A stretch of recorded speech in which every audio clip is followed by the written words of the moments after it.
There's a saying among Republicans, if you want to win the White House, you have to win Virginia. That's because it's a swing state, and that's why Donald Trump is here. I love you.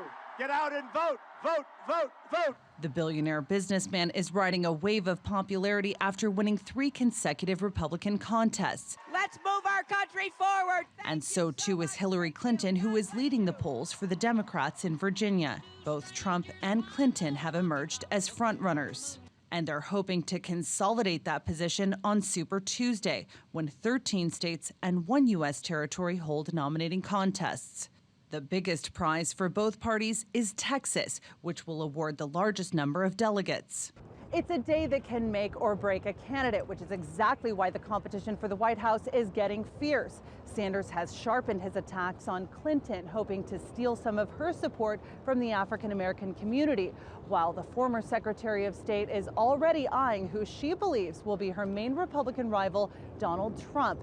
But it's the Republican campaign which has taken on a much uglier tone. And I actually thought that Ted Cruz was a liar, but Rubio is worse. I mean, he's worse. He's just a big talker and a yapper and a guy who's been able to manipulate the media and get a lot of attention. And he's a good con man. The stakes are high. 595 Republican delegates are up for grabs on Super Tuesday. That's nearly half the number of delegates that a Republican candidate needs to win the nomination. In the Republican Party right now, Donald Trump is clearly the standard bearer, and the other 2 candidates, Cruz or Rubio, or even the other 2 beyond them that are still in this race, Kasich and others, probably don't have a chance to catch up to him.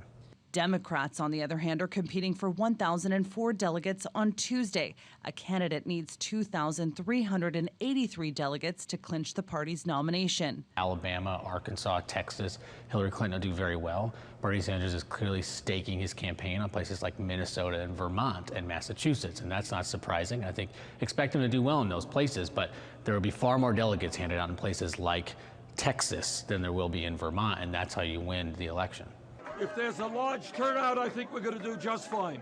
For these candidates, a Super Tuesday win may not necessarily guarantee the nomination, but it could put the frontrunners out of reach.